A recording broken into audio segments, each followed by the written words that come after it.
छौड़ी लागे छै बड़ी बढ़िया रे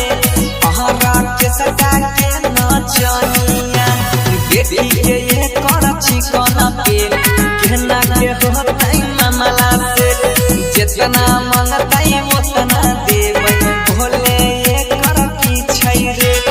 ई छियै एनानु सर के कनिया रे अहरा के सटा के नचनिया देखै में छौड़ी लागे छै बड़ी बढ़िया रे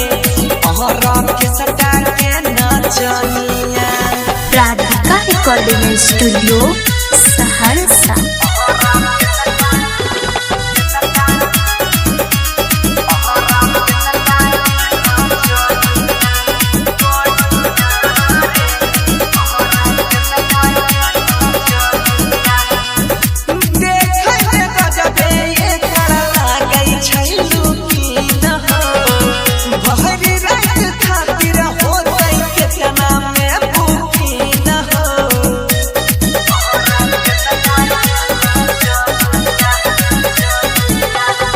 देखै में गजब एकरा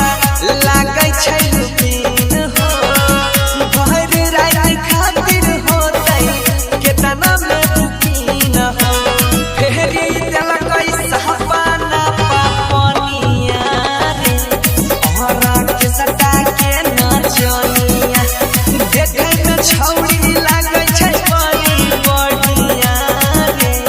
अहरा के सटा के नचनिया।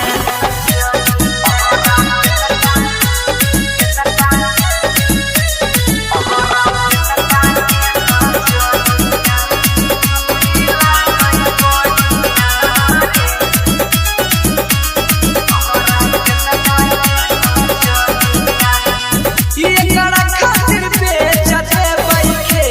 दू चार काका हो मालिक राकेश करबै तै दूरी रात के साटा हो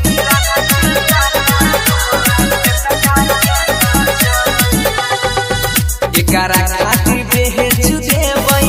खेत दू चार काका हो सुहुजित राजेश करबै तै दूरी रात के साटा हो बनसी धड़के बनतै छौड़ी कनिया रे अहरा के सटा के नचनिया।